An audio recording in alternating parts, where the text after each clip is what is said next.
जय श्री राम जी भक्तों, आज हम श्री रामचरितमानस जी के अयोध्या कांड का 154 नंबर का दोहा चौपाइयों का अर्थ सुनेंगे। तो जैसा कि पिछली वीडियो में हमने देखा कि माता कौशल्या हृदय में धीरज धरकर समय के अनुकूल वचन बोली। हे नाथ, आप मन में समझकर विचार कीजिए कि श्री रामचंद्र का वियोग अपार समुद्र है, अयोध्या जहाज है और आप उसके कर्णधार हैं। प्रिय पत्नी कौशल्या के कोमल वचन सुनते हुए राजा ने आंखें खोलकर देखा, मानो तड़पती हुई दिन मछली पर कोई शीतल जल छिड़क रहा हो। अब आगे। धीरज धरकर राजा उठ बैठे और बोले, सुमंत्र, कहो कृपालु श्री राम कहाँ हैं? लक्ष्मण कहाँ हैं? स्नेही राम कहाँ हैं?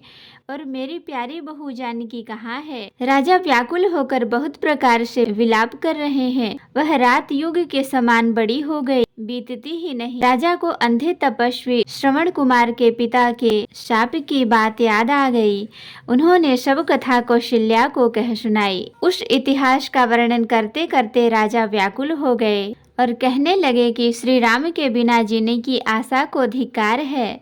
मैं उस शरीर को रख कर क्या करूँगा जिसने मेरा प्रेम का प्रण नहीं निभाया।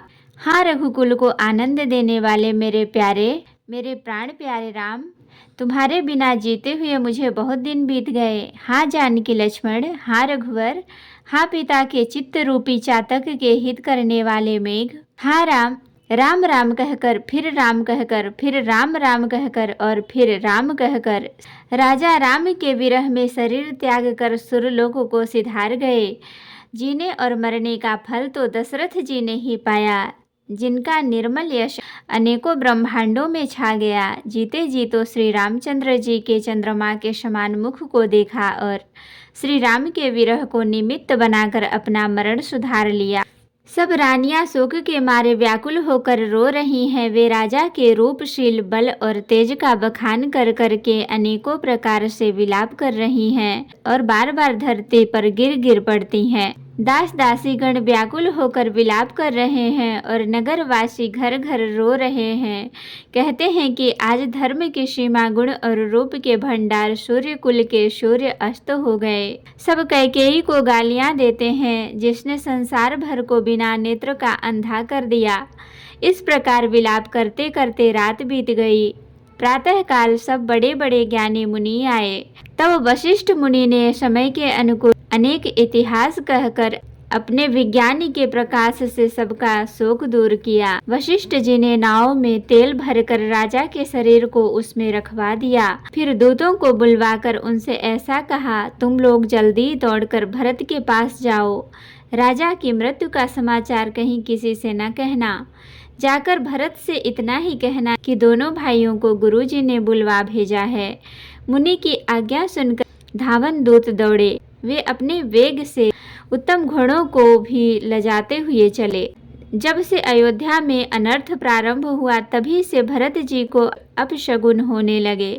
वे रात को भयंकर स्वप्न देखते थे और जागने पर उन स्वप्नों के कारण करोड़ों अनेकों तरह की बुरी बुरी कल्पनाएं किया करते थे।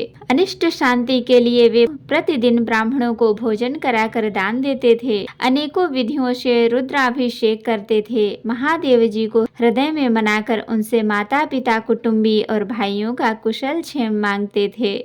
भरत जी इस प्रकार मन में चिंता कर रहे थे कि दूत आ पहुँचे। गुरु जी की आज्ञा कानों से सुनते ही वे गणेश जी को मनाकर चल पड़े।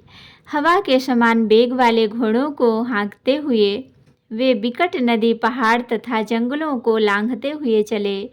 उनके हृदय में बड़ा सोच था, कुछ सुहाता न था। मन में ऐसा सोचते थे कि उड़कर पहुँच जाऊं। एक एक निमेष वर्ष के समान बीत रहा था। इस प्रकार भरत जी नगर के निकट पहुँचे।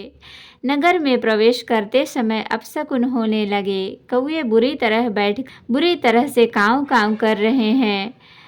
गधे और सियार विपरीत बोल रहे हैं। यह सुन सुनकर भरत के मन में बड़ी पीड़ा हो रही है। तालाब, नदी, वन, बगीचे सब शोभाहीन हो रहे हैं। नगर बहुत ही भयानक लग रहा है। श्री राम जी के वियोग रूपी बुरे रोग से सताए हुए पक्षी, पशु, घोड़े, हाथी ऐसे दुखी हो रहे हैं कि देखे नहीं जाते। नगर के स्त्री पुरुष अत्यंत दुखी हो रहे हैं।